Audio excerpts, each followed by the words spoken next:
నమస్తే, welcome to our channel. నేను సౌజన్య. Congress BJP నాయకుల మధ్య పచ్చగడ్డి వేస్తే భగ్గుమంటుంది. ఢిల్లీ నుంచి గల్లీ వరకు ఏ స్థాయిలో అయినా ఇదే పరిస్థితి. కానీ తెలంగాణ సీఎం రేవంత్ రెడ్డి మాత్రం ఇందుకు మినహాయింపు. ఆయన ఏం అడిగినా కాదనకుండా ఇచ్చేస్తున్నారు సెంట్రల్ మినిస్టర్లు. ఇక కాంగ్రెస్ సీఎంలను బీజేపీ నియమించిన గవర్నర్లు ముప్పు తిప్పలు పెట్టడం చూస్తూ ఉంటాం. ఈ విషయంలోనూ రేవంత్ రెడ్డి రూటే సెపరేట్.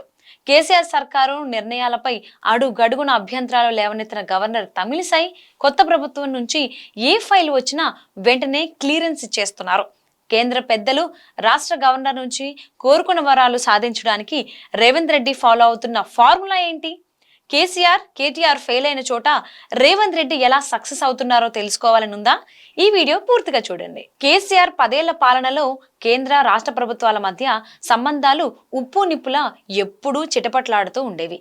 ఢిల్లీ పెద్దలతో వ్యక్తిగతంగా కేసీఆర్ ఫ్యామిలీకి మంచి రిలేషన్ ఉన్నా రాజకీయంగా మాత్రం ప్రత్యర్థులుగానే మెలిగారు.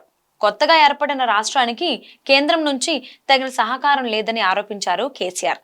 ఇక కేంద్ర ప్రభుత్వం కూడా తెలంగాణకు ప్రత్యేకంగా కేటాయించింది ఏమీ లేదు. అయితే రాష్ట్రంలో ప్రభుత్వం మారి రేవంత్ రెడ్డి సీఎం అయ్యాక సెంట్రల్ స్టేట్ ఈక్వేషన్స్ పూర్తిగా మారిపోయాయి.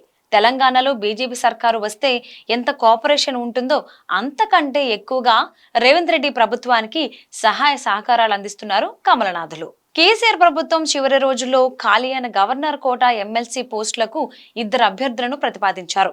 కేసీఆర్ నామినేట్ చేసిన దాసోజు శ్రవణ్, కుర్రా సత్యనారాయణలను రిజెక్ట్ చేశారు గవర్నర్. వీరిద్దరి రాజకీయ నేపథ్యాన్ని కారణంగా చూపారామే.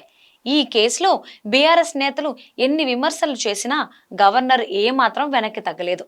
తెలంగాణలో ప్రభుత్వం మారిన తర్వాత గవర్నర్ వ్యవహార శైలిలో మార్పు కనిపిస్తోంది.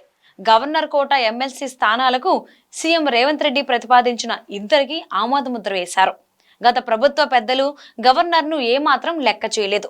కానీ కొత్త ముఖ్యమంత్రి రేవంత్ రెడ్డి మాత్రం డిప్యూటీ సీఎం భట్టి విక్రమార్కతో పాటు గవర్నర్ను కలిసి ప్రొఫెసర్ కోదండరాం, అమీర్ అలీ ఖాన్లను అభ్యర్థిత్వాలపై వివరణ ఇచ్చారు. సీఎంతో భేటీ జరిగిన తర్వాత రోజే ఎమ్మెల్సీల నియామకానికి గ్రీన్ సిగ్నల్ ఇచ్చారు governor. Telangana public service commission సభ్యుల విషయంలోనూ రేవంత్ రెడ్డి ప్రభుత్వానికి లైన్ క్లియర్ చేశారు గవర్నర్ తమిళిసై. కేసీఆర్ సర్కారు పడిపోగానే ఆయన హయాంలో నియమితులైన తెలంగాణ పబ్లిక్ సర్వీస్ కమిషన్ సభ్యులంతా రాజీనామా చేశారు. కాంగ్రెస్ ప్రభుత్వం భారీ స్థాయిలో ప్రభుత్వ ఉద్యోగ నియామకాలు చేపట్టాలని భావిస్తోంది. వీటికి సంబంధించిన నోటిఫికేషన్లు ఇవ్వాలంటే పబ్లిక్ సర్వీస్ కమిషన్ పనిచేయాలి. అందుకే మాజీ డీజీపీ మహేందర్ రెడ్డిని చైర్మన్ గా టీఎస్పీఎస్సీ కొత్త సభ్యులను ఎంపిక చేశారు. రేవంత్ రెడ్డి ఎంపిక చేసిన సభ్యులకు రాజ్ భవన్ ఓకే చెప్పింది. గవర్నర్ తో గొడవలు పెట్టుకుని కేసీఆర్ ప్రభుత్వం ఇబ్బందులు పెడితే ఆమె పదవికి హోదాకు తగిన గౌరవం ఇచ్చి తెలివిగా తన పని పూర్తి చేసుకుంటున్నారు సీఎం రేవంత్ రెడ్డి. కేంద్ర ప్రభుత్వ పెద్దలతోనూ ఇదే విధంగా వ్యవహరిస్తూ పనులు చక్కబెడుతున్నారు తెలంగాణ సీఎం. మున్సిపల్ శాఖ మంత్రిగా ఉన్న కేటీఆర్ మెహదీపట్నంలో స్కైవాక్ నిర్మాణానికి డిఫెన్స్ ల్యాండ్ కోసం కేంద్రానికి ఎన్నోసార్లు విన్నవించుకున్నారు. కానీ రక్షణ శాఖ నుంచి స్పందన రాలేదు. రేవంత్ రెడ్డి సీఎం అయిన నెల రోజుల్లోనే ఈ సమస్యను సాల్వ్ చేశారు. ఆయన మాటల్లో మంత్రం ఉందో ఏమో కానీ అడగ్గానే భూమిని కేటాయించారు రక్షణ శాఖ అధికారులు.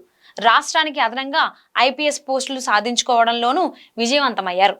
అంతేగాక రిపబ్లిక్ డే పరేడ్ లో చివరి నిమిషంలో తెలంగాణ శకటానికి అనుమతి తెచ్చుకోవడం ద్వారా మరోసారి తన సత్తా చాటుకున్నారు. వీటికి తోడు గ్రామీణ పారిశుద్ధ్య పథకం కింద 4 ఏళ్లుగా నిలిచిపోయిన 100 కోట్ల రూపాయలను సైతం కేంద్రం నుంచి రిలీజ్ చేయించుకోగలిగారు.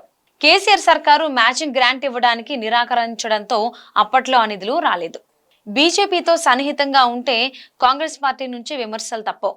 అటువంటి సమస్య రాకుండా రేవంత్ రెడ్డి అన్ని జాగ్రత్తలు తీసుకుంటున్నట్లు తెలుస్తోంది.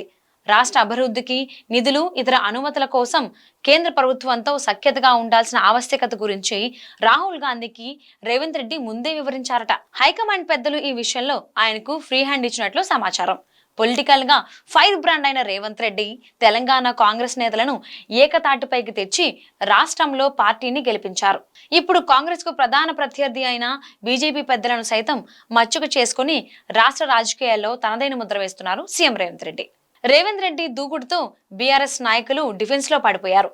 పార్లమెంట్ ఎలక్షన్స్ లో సాధ్యమైనన్ని ఎక్కువ సీట్లు సాధించడం ద్వారా పార్టీని నిలబెట్టుకునే ప్రయత్నంలో ఉన్నారు కేసీఆర్. అసెంబ్లీ ఎన్నికలు ముగిసిన 3 నెలల్లో లోక్సభ ఎలక్షన్స్ హడావిడి ప్రారంభం కావడంతో ఇంత తక్కువ కాలంలో ప్రజల అభిప్రాయంలో మార్పు వచ్చే అవకాశం లేదు. మరోవైపు కాంగ్రెస్ ప్రభుత్వం 6 గ్యారంటీల అమలు విషయంలో పట్టుదలగా ఉంది.